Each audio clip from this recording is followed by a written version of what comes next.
on the wing sprints, the top 2 dirt divisions that are going right now, you could probably, if you got the money, you can buy speed. You can get everything you think it's going to get you to where, okay, what's the last piece of the puzzle? Okay, I got to have a driver that can get the speed out of this car, and then yes, you still have to be able to adjust on it. You can't just roll out there with 10 inches of stagger in a sprint car and set the pole and then just run that the rest of the night and never even think about bleeders or anything else that goes onto these cars. But that being said, that's what makes it harder to get like a guy like me who maybe didn't always qualify good at nights because we were working on feature packages mostly. All of a sudden that starting 8th and winning turned into 12th and then turned into 15th and then turned into I needed 100 laps to get there, because now that if there's 50 cars, when we go racing next weekend, if there's 45 cars, there's 40 of them that are the car and the motor are every bit as good as everybody else's, because I can get a Clements engine, a rocket chassis, and turn around and buy brand new wheels and everything and be just as fast as far as sitting on that jack stand as the guy parked right beside me. So it does make it harder, but also it makes it, makes you hungry and makes you more excited to do it. And it's very rewarding when you run good.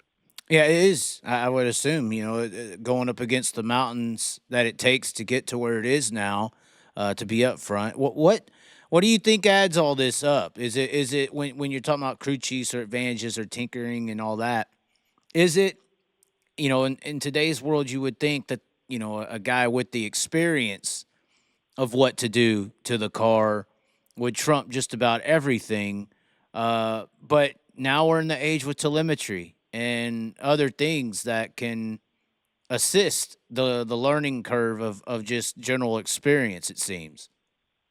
Yeah, I think telemetry and obviously the spring smashers, shock dynos, all those things we never had forced us to work on different parts of the car, and that's what you did. And you just trusted that your shock guy who built everything, that it was good. And, if you opened it up 5 or 6 clicks on a shock, you really didn't even know how much it did. So now all we've done is refine everything that we thought we knew. It's just like anything in life. There's just things have gotten better and made better, and that's kind of how it is. Like now we all have these shock dynos, and now we're operating. We've learned how far our car travels most nights, and our right front operates in a 1.5 inch travel window that 7 years ago was maybe 3 inches. So when it's 3 inches, you can mess up. When it's an inch, it's very meticulous. So then you got guys at home like a Kevin Rumbly or whoever that are just sitting there and looking at it and working on it and improving things that I'm not going to lie, they're above my pay grade. Now, if I concentrated only on that, I could be pretty good at it, I would think, but I'm still concentrating on which tire to put on and how much air pressure to run, and then turn around and figure out how I need to drive this thing in here deep, and where did that guy that just set the pole, what line was he in? So I'm trying to juggle a little bit of that. And that's where, obviously, if you have more people and obviously real sharp people, it just makes it, that's a little bit where our deal is tough. We have a lot of good people. There's just not as many as there could be based off of wages. It's hard to pay everybody what theirs worth. I go back to, like I said, I know everybody likes the craziness of things happening and moving around, but like when cup teams do it and there's only 30 some out of them, it's a little bit different than when there's 300 late models, and most of us, especially the crew guys, are making far less than what they deserve considering what you're asked to do. They do it really out of love. And then you do have some guys, obviously, that get to the higher end of it that make more money, but still, we're nowhere near on the level of getting paid like an IndyCar team or a Cup team. So it's you end up maybe not having as many people to access to make these cars do what they do. I mean, it's a crazy, because then you turn around and I look and I say, who's that guy that just led all those laps the other day out at Vado? And he's from Oregon, and I looked him up. He's a good little racer, but I didn't know much about him. So it's not all doom and gloom. It's just, I think somebody like me, you get to doing it a certain way that it's hard to consistent. Sometimes think, well, it's just hard to sometimes think that spring smashing isn't a big deal. So I'm a little focused more on the X's and O's of these race cars, probably, maybe sometimes when I shouldn't even be worried about it. I mean, I've never been able to do that, but I've been amazed that some guys have no problem not really worrying how their car's set up, and they're successful doing it that way. It's just been odd to me, but it's like I said, it's different strokes for different folks. Well, I mean, Larson was good at that. He eventually got ran out. You are just too strong in the late model world. No, I'm just playing. But Yeah. hey, man, y'all started putting it on him. We ain't seen him since. But Well, that's okay. that's just how tough it's, late models are. I'm just saying that's how tough y'all it are. is tough. I mean, we've had a few of them, and I'll tell you this, like, I would have been interesting to see like Tyler Cartney run some more. I really like him, and I know that he did a really good job, but also I know that like he probably knew how much longer it would take and he needed to make money, and he made way more money driving that wing sprint car than he was gonna fooling around with us. Right. Because Well, I did it. Like, I mean, Logan Seavey's been trying it, but. Well, listen, I've done it. Like, this is what people don't realize. I wasn't born into late models. I was born into big block modifieds. Never even once thought about driving late models, and just happened to be hanging out with Vic Coffey, who turned out to be Sweeteners Plus and turned out to be one of my closest friends, who I drove for their family for 15 plus years. They had late models. I walked in the shop and I thought, oh, that'd be pretty cool. Let's go try this somewheres. And that's how my late model career started. I didn't know only Rick Eckert and Chubb Frank and a few of the crew people, and that was it. And so I know how hard it is, this division, because I did it. I lived through it, and I knew as other guys tried it, and they'd ask me, I said, look, here's the problem. You're going to have to eat crow. If you're not ready to run bad until you get to where you run good, it's not going to be for you. And, lo and behold, a lot of guys have tried and they could do it. Like I said, I have no doubt in my mind that a Tyler Courtney and CV, they can do it. It's just, how do you, like, when I did it, I was a young kid and didn't have a lot to weigh me down. So I was like, man, I'm going to take a financial hit, but I don't care. I want to go race against who I consider great drivers and see if I can win in a car I've never even seen before. Right.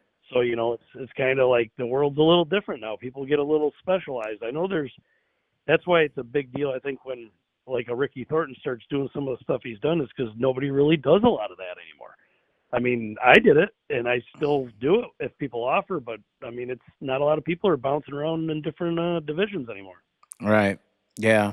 It's not the same to jump in a micro and a midget. I know they're different, but they're not different, if that makes any sense. It's, like going to a late model to a silver crown car to a midget to a wing sprinter, like some of the guys I grew up watching, Tony Stewart and all of them do, Jeff Gordon, them guys that I always thought were pretty wild drivers, AJ Foyt, they jumped in many different cars, and that's what makes racing fun. Like I said, the last part of my career, heck, I love doing this late models and I'll do it, but man, if somebody come rolling around and said, hey, you want to go to Daytona in a prototype or a Porsche car and ride around there, I'd be all for it, man. I love driving everything. It's funny you bring up road racing and Porsche cars and all that. I actually had a guy, he wanted me to ask you about active suspension. Apparently it's like the next level above telemetry. It's in road racing cars apparently, to where you put these active suspensions on all four corners of, he was saying on the late model, you go out there and run 20 laps, and at the end of 20 laps, that active suspension it has an algorithm and kind of like a AI, like a brain of its own, and it sets the rates.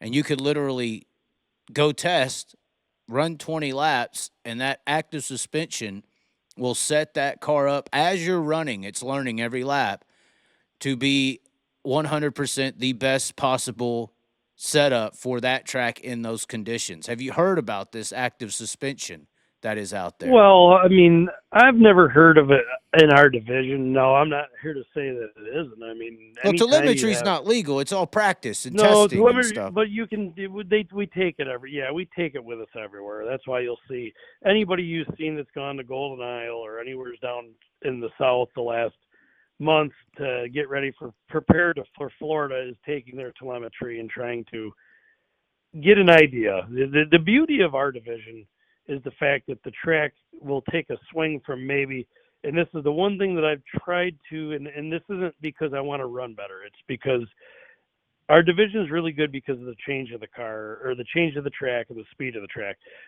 Telemetry is great when you roll out it because we've had it on Gold Nile. You roll out there 14. Like we've always been able to go to Gold Nile for winter testing and figure out if we were going to be pretty competitive right off the rip.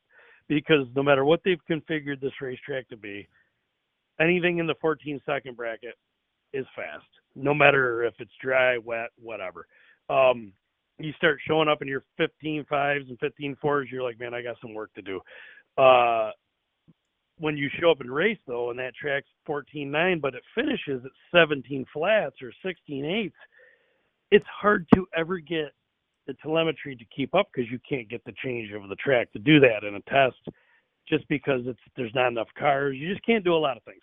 That's the beauty. So what I've tried to tell the promoters or just people that want to listen, and I sound like a cranky old man, but when you reprep a track, right before the feature, all you do is bring this thing back to whoever was the best in hot laps and qualifying. You don't really make them guys have to do a lot of work like they did when I was first racing and keep up with your car. Because usually this is a no-brainer. Like you go out there and you set fast time. You don't do a lot for the heat. You might tinker a little bit, but you already know you got the gun right now. You got the best car. So and then as I'm sitting there eighth fastest, I'm working. I'm like, God, I need 3 shocks or whatever I'm doing to this thing. Well, there's a time where we either flip flop or maybe if you don't, whatever happens. You see a lot of times over the years, guys start on the pole a lot, finish 10th. Well, now if you prep this track again right before the feature, damn, it makes it a lot easier for this guy that was already fast when the track was 16 flat to be fast again at 16 flat instead of it going through in transition. Well, then telemetry data, stuff like that is going to be even more important. And maybe I'm wrong, but it's just a feeling that I got is tracks that used to naturally transition was part of the game. And that's why we're different from pavement and things like that.